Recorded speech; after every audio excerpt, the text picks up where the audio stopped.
నేను ఒక మంచి పని అనుకుని ఒకరోజు రాత్రి వేళ ఇద్దరు కూడా మౌనంగా ఉంది. కుక్క గాడిద. కుక్క బాగా విలువ తిన్నట్టు ఉంది, అసలు స్పృహ కూడా లేకుండా బుర్రు మంటలు నిద్రపోతాము. గాడిద వెలుగుతూనే ఉంది.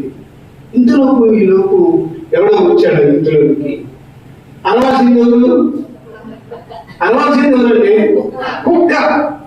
కానీ గాడిద అరుస్తుంది. గాడిద అరుస్తున్నసరికి దీనికి ఎంత పెట్టినా లాభం లేదు.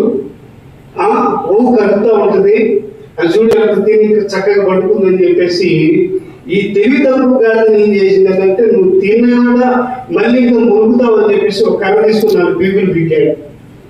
వాస్తవానికి ఇది జరిగింది ఏంటంటే, పాపం దొంగొచ్చాడని గాడిద అరిసింది, కానీ ఉపయోగము ఎవరు డ్యూటీ వాళ్ళే చేయాలి. కుక్క చేయాల్సిన పని గాడిద చేస్తే ఏమైందండి? తెలివి తక్కువ గాడిద.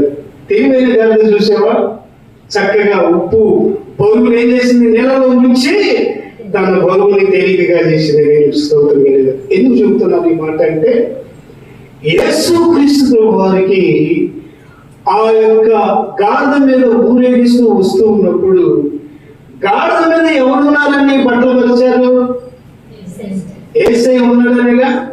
ఒట్టిగా గాడిద వచ్చింది అనుకోండి, కొట్టలేస్తామా? మనకు పిచ్చనుకుంటారు. స్తోత్రం కలిగాక. కాబట్టి ఆయన దాని మీద ఉన్నంత వరకు ఎవరికి విలువ వచ్చింది? గాడిదని విలువ వచ్చింది. ఎవరికి? స్తోత్రం కలిగాక. ఎవరినైనా సరే